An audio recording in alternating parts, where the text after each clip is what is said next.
नमस्कार, स्वागत आहे आपलं राधास मॅजिक किचन या आपल्या यूट्यूब चॅनेलवर। तर आज आपण पाहणार आहोत बटाटा वेफर्स कसे बनवायचे। बटाटा वेफर्स न शिजवता किंवा उन्हामध्ये न वाळवता आज आपण कुरकुरीत असे मार्केटपेक्षाही भारी वेफर्स बनवणार आहोत। तर हे कसे बनवायचे व्हिडिओ अगदी शेवटपर्यंत नक्की पहा।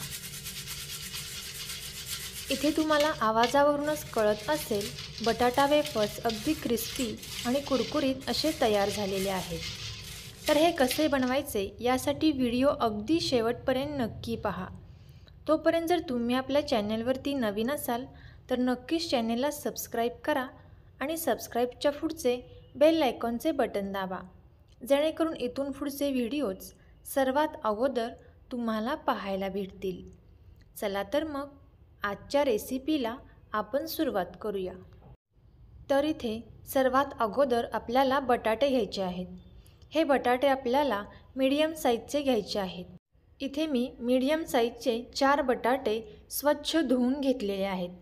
आता आपल्याला या बटाट्याच्या वरची जी साल आहे ती आपल्याला या पद्धतीने काढून घ्यायची आहे।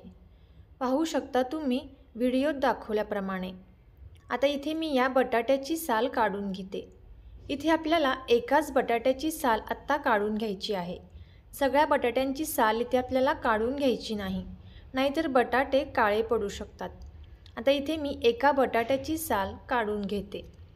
आता इथे आपण एका बटाट्याची साल काढून घेतलेली आहे। हा बटाटा आपल्याला पाण्यात ठेवून द्यायचा आहे।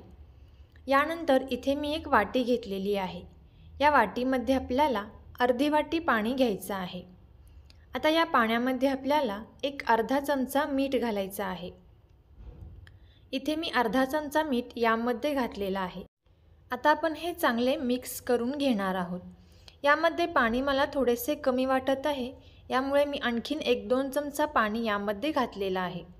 आता आपण हे चांगले मिक्स करून घेतलेलं आहे।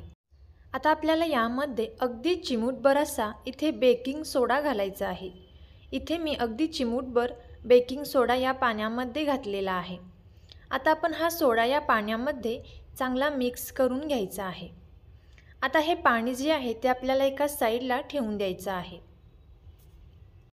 यानंतर इथे मी कढईमध्ये तेल गरम करण्यासाठी ठेवलेली आहे।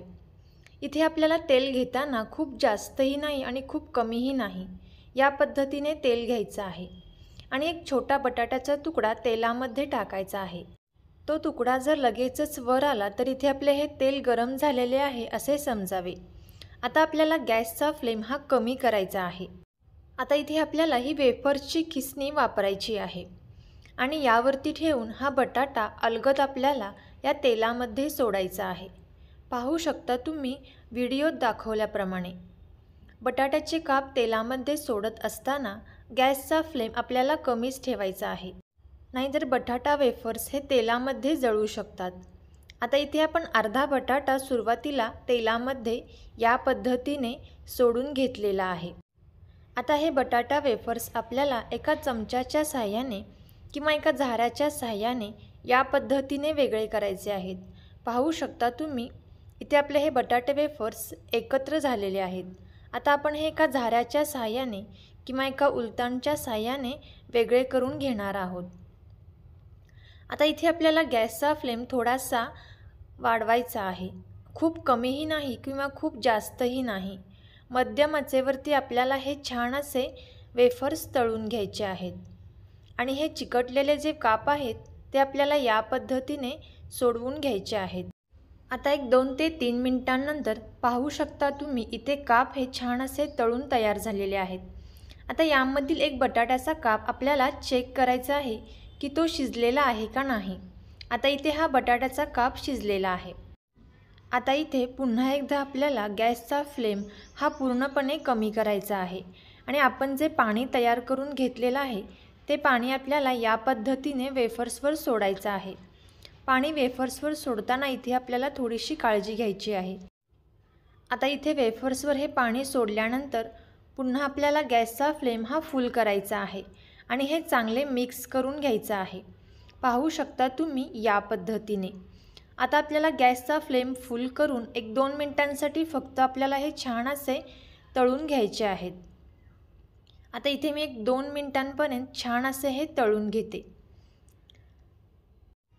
आता इथे 1-2 मिनिटे झालेली आहेत। आपण हे वेफर्स आता काढून घेऊयात। आता इथे मी हे वेफर्स एका झाऱ्याच्या साहाय्याने काढून घेते। तुम्हाला आवाजावरूनच समजेल हे वेफर्स अगदी कुरकुरीत आणि क्रिस्पी असे झालेले आहेत।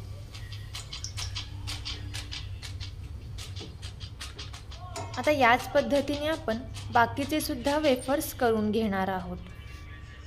इथे आपण याच पद्धतीने बाकीचे सुद्धा सर्व वेफर्स तयार करून घेतलेले आहेत। मार्केटपेक्षा अतिशय भारी आणि अगदी 5 मिनिटात तयार होणारे हे वेफर्स कुरकुरीत, खुसखुशीत आणि क्रिस्पी तुम्ही सुद्धा या पद्धतीने नक्की करून पहा आणि कसे झाले ते कमेंट करून नक्की सांगा। तुम्हाला जर हा व्हिडिओ खरंच आवडला असेल तर नक्कीच हा व्हिडिओ आपले मित्रमैत्रिणी आणि नातेवाईकांसोबत शेअर करा। व्हिडिओ अगदी शेवटपर्यंत पाहिल्याबद्दल धन्यवाद।